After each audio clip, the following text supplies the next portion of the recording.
Let's read the sum now. What is given? Madhu, Tabu and Jui, carrying on the business in the partnership, decided to dissolve it as from 30th of September 2013. So see, the firm is they have just decided to dissolve this firm on 13th September. So here you cannot write that a year will start from 1st of April. जो भी decide date होगा, that would be the start date. Whatever the decided would be there, that would be your start date. If they have decided on 30 September, the whole of our statement will be from 30th of September. Now 3 partners were there. Name of the partner is Madhuri, Tabbu and Juhi. So whenever we prepare as excess capital statement, what we will be writing? We will be just writing down the name of the partners. Madhuri, Tabbu and Juhi. Same way. फिर वो statement of distribution में we will see later on. Then next, they have given us the balance sheet. As you all know, asset doesn't make any difference because at last they will be giving us the realization. So this part only it is given for a balances, but more focus is on the liability side. Now see, the capital balance is given of Madhuri, Tabbu and Juhi. So fine, we will be writing down over here the capital balances. 20,000, 5,000 and 10,000. Then it is general reserve. Tell me what we do for the general reserve. Whenever like this a general reserve come, what we used to do for the general reserve?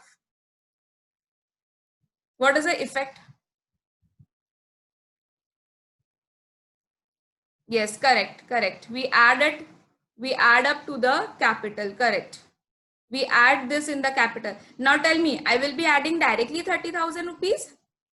Whether I will be adding directly 30,000 rupees or I will have to bifurcate this amount. Directly I will be adding 30,000 rupees or I will have to bifurcate this amount. Yes, correct. I will have to bifurcate the amount. I will have to bifurcate this amount in the PSR.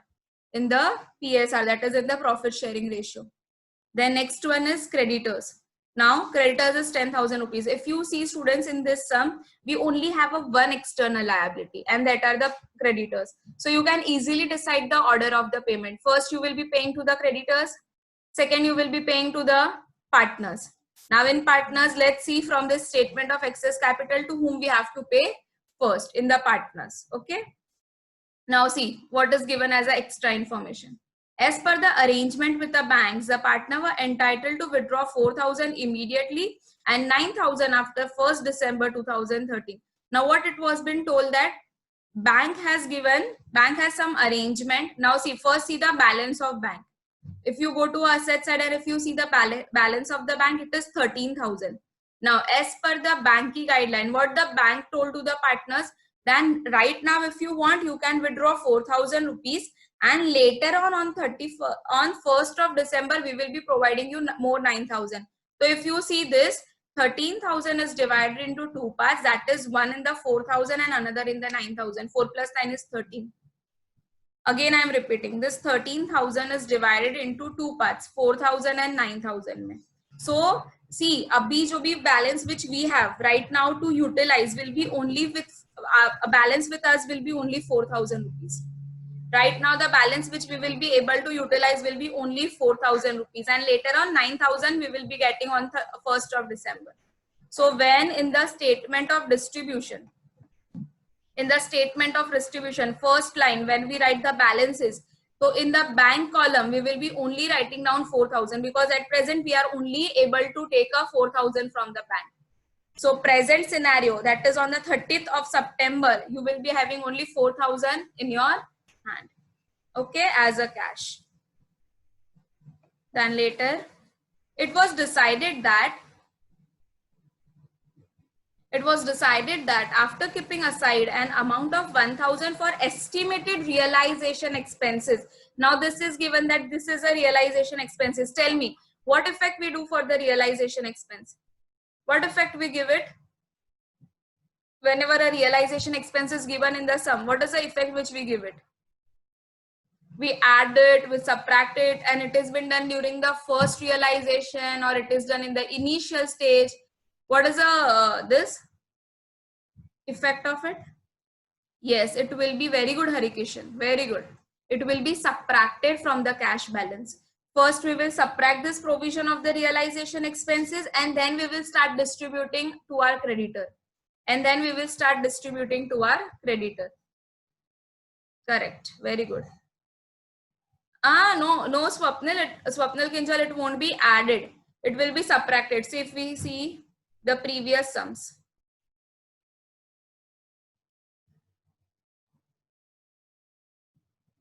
See students, in this, see this question, balance was given of the cash, then we used to subtract the realization expenses, and afterwards we used to start paying to our external liabilities.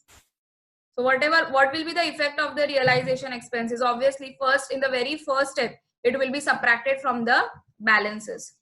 Okay, because see, if you remember our order of payment, in order of payment, first realization expenses, we have to pay realization expenses, then preferential liabilities, that is to the government, and if any taxes are there, then external liability, then we will be paying to the this loan if the partners has given the loan to the firm, and then fifth will be the partners. So very first thing will be, you will have to subtract the realization expenses. Now next.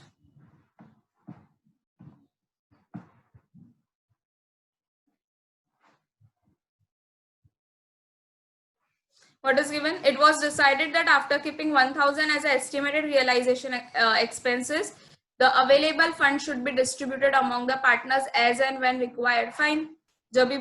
Whatever would be the leftover, that we will be dividing to the partners in the PSR. So we, in the each and every sum, we used to do the same.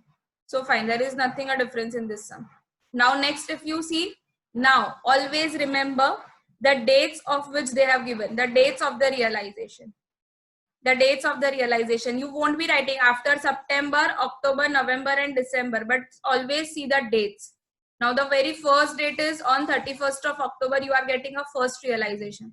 Now we used to write down the total of assets. So how you will get a total? Fixed assets plus current assets. Fixed plus current assets. Same way you will find out for the second realization and third realization. Now see, in the very first step, we only used to do the provision. Ye 1000 was only the provision. This was not the actual amount which was being spent. Actual amount, we got to know that at the very last realization, we will come to know that what was the expenses which was been incurred on this dissolution. So on the last, they came to know that only out of this 1000 which we have done the provision, only 700 was been utilized. Iska matlab, how much we still have a balance with us? 1000 minus 700, that is 300 ka balance we still have in our pocket. 300 ka balance is still left. If you see, 1000 was the provision, actual expenses incurred was only 700. So 1000 minus 700, if you do, you will be getting how much? You will be getting 300 rupees. So this 300 rupees is your actual balance which has been left with you. So you are requested to submit a statement showing a distribution of cash among the partners by a proportionate capital method. Now, whether it is proportionate capital method, or whether it is a excess capital method or a relatively capital method, it is